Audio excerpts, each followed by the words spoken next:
महात्मा बुद्ध की वो कहानी जो आपने नहीं सुनी होगी। महात्मा बुद्ध की वो कहानी जो आपने नहीं सुनी होगी। वेब दुनिया। प्रथमेश व्यास। गौतम बुद्ध को भारत के महान आध्यात्मिक गुरुओं की सूची में गिना जाता है, जिनके द्वारा दिए गए शांति, भाईचारे और आध्यात्म के उपदेश हमें आज भी प्रेरित करते हैं। महात्मा बुद्ध वो महापुरुष थे जिन्होंने भारत के साथ साथ पूरे विश्व को प्रेम और सद्भाव का पाठ पढ़ाया। एक महाप्रतापी और धनधान्य से समृद्ध राजा के घर जन्म लेने के बावजूद उन्होंने पारिवारिक मोहमाया का त्याग किया और संन्यास का मार्ग अपनाया। संन्यास और तपश्चर्य के मार्ग पर चलते हुए उन्हें जिस अमूल्य ज्ञान की प्राप्ति हुई, उसका पाठ उन्होंने पूरी दुनिया को पढ़ाया। महात्मा बुद्ध आगे चलकर बौद्ध धर्म के प्रवर्तक बने, जिसके आज विश्व भर में 47 करोड़ अनुयायी है।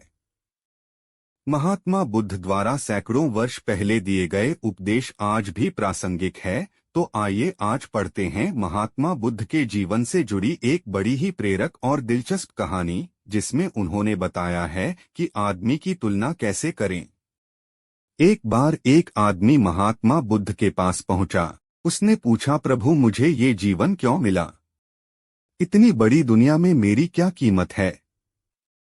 बुद्ध मुस्कुरा दिए और उस आदमी को एक चमकीला पत्थर देते हुए बोले कि जाओ, पहले इसका मूल्य पता करके आओ, लेकिन इसे बेचना मत, केवल मूल्य पता करना। वो आदमी सबसे पहले उस पत्थर को लेकर एक आमवाले के पास गया और उसे पत्थर दिखाते हुए बोला, इसकी कीमत क्या होगी? आमवाला पत्थर को देखते ही समझ गया कि ये कोई बेशकीमती पत्थर लगता है। फिर भी वह बनावटी आवाज में बोला कि मैं इसके बदले में 10 आम दे सकता हूँ। आदमी वहां से चला गया और एक सब्जी वाले का पास पहुंचा, जिसने कहा कि मैं इसके बदले 1 बोरी आलू दे सकता हूँ। अब उस आदमी को ये मालूम पड़ चुका था कि ये पत्थर वाकई में कीमती है, और फिर वो उसे लेकर एक हीरे के व्यापारी के पास पहुंचा। व्यापारी पत्थर को देखकर अचंभित रह गया। उसने कहा कि मैं तुम्हें इसके बदले 10 लाख रुपए दे सकता हूँ। आदमी महात्मा बुद्ध के पास जाने के लिए मुड़ा ही था कि व्यापारी ने आवाज लगाई कि मैं तुम्हें इसके बदले में 50 लाख रुपए देने को भी तैयार हूँ।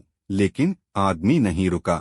व्यापारी ने गिड़गिड़ाते हुए फिर आवाज लगाई कि तुम मुझे बस वो हीरा दे दो, बदले में तुम जितना धन चाहो मैं देने के लिए तैयार हूँ।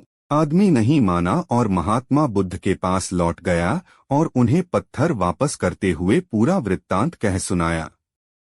बुद्ध मुस्कुराकर बोले, आम वाले ने इसका मोल 10 आम लगाया, सब्जी वाले ने 1 बोरी आलू और हीरे के व्यापारी ने कहा कि ये अनमोल है। इस पत्थर के गुण जिसने जितने समझे उसने उतने मोल लगाए। ऐसा ही ये जीवन है। हर आदमी एक हीरे के समान है। दुनिया उसके गुणों को जितना पहचान पाती है उतनी ही महत्ता देती है। लेकिन आदमी और हीरे में फर्क ये है कि हीरे को कोई दूसरा तराशता है और आदमी को अपने आप को खुद ही तराशना पड़ता है। तुम भी अपने भीतर के गुणों को तराशो, तुम्हें पहचानने वाला भी कोई न कोई मिल ही जाएगा। महात्मा बुद्ध की इस प्रेरक कहानी से हमें ये सीख मिलती है कि इंसान को उसके गुणों के आधार पर महत्व दिया जाता है।